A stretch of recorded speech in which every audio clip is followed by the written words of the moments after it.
امام صادق علیہ السلام سے روایت ہے کہ آپ نے فرمایا، دو بھائی رسول اللہ صلی اللہ علیہ وآلہ وسلم کی خدمت میں حاضر ہوئے اور عرض کیا، ہم تجارت کے لیے شام جانا چاہتے ہیں، ہمیں کوئی ایسا وظیفہ یا حرز سکھا دیجئے جو ہم پڑھا کریں۔ رسول اکرم صلی اللہ علیہ وآلہ وسلم نے فرمایا، جب تم میں سے کوئی شخص کسی منزل پر اترے اور نماز عشاء پڑھ لے، پھر بستر پر جائے تو سونے سے پہلے تسبیح حضرت زہرا سلام اللہ علیہا پڑھے، اس کے بعد آیت الکرسی پڑھے تو صبح تک ہر آفت اور ہر نقصان سے محفوظ رہے گا۔ راوی کہتا ہے کہ رستے میں کچھ چور ان کے پیچھے لگ گئے۔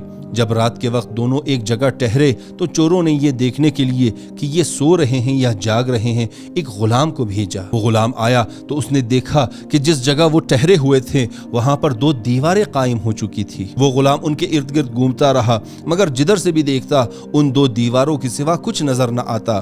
وہ واپس جا کر چوروں سے کہنے لگا، خدا کی قسم مجھے وہاں دو دیواروں کے سوا کچھ نظر نہیں آیا۔ چوروں نے اس غلام سے کہا، خدا تمہیں رسوا کرے، تم جھوٹ بولتے ہو بلکہ تم بزدل ہو گئے ہو۔ پھر وہ خود اٹھ کر گئے اور دیکھا تو واقعی ان کو بھی دو دیواروں کے سوا کچھ نظر نہ آیا۔ وہ دو دیواروں کے گرد گھومتے رہے مگر کوئی انسان دکھائی نہ دیا، چنانچہ وہ واپس چلے گئے۔ صبح ہوئی تو وہ ان دونوں کے پاس آئے اور پوچھا، تم لوگ کل رات کہاں تھے؟ تو انہوں نے کہا، ہم یہیں تھے۔ چوروں نے کہا، خدا کی قسم ہم آئے تھے مگر یہاں دو دیواروں کے علاوہ کچھ نظر نہیں آیا، ہمیں بتاؤ ماجرا کیا تھا؟ انہوں نے جواب دیا، ہم رسول اللہ صلی اللہ علیہ وآلہ وسلم کی خدمت میں حاضر ہوئے تھے اور آپ سے ایک عمل سیکھنے کی درخواست کی تھی۔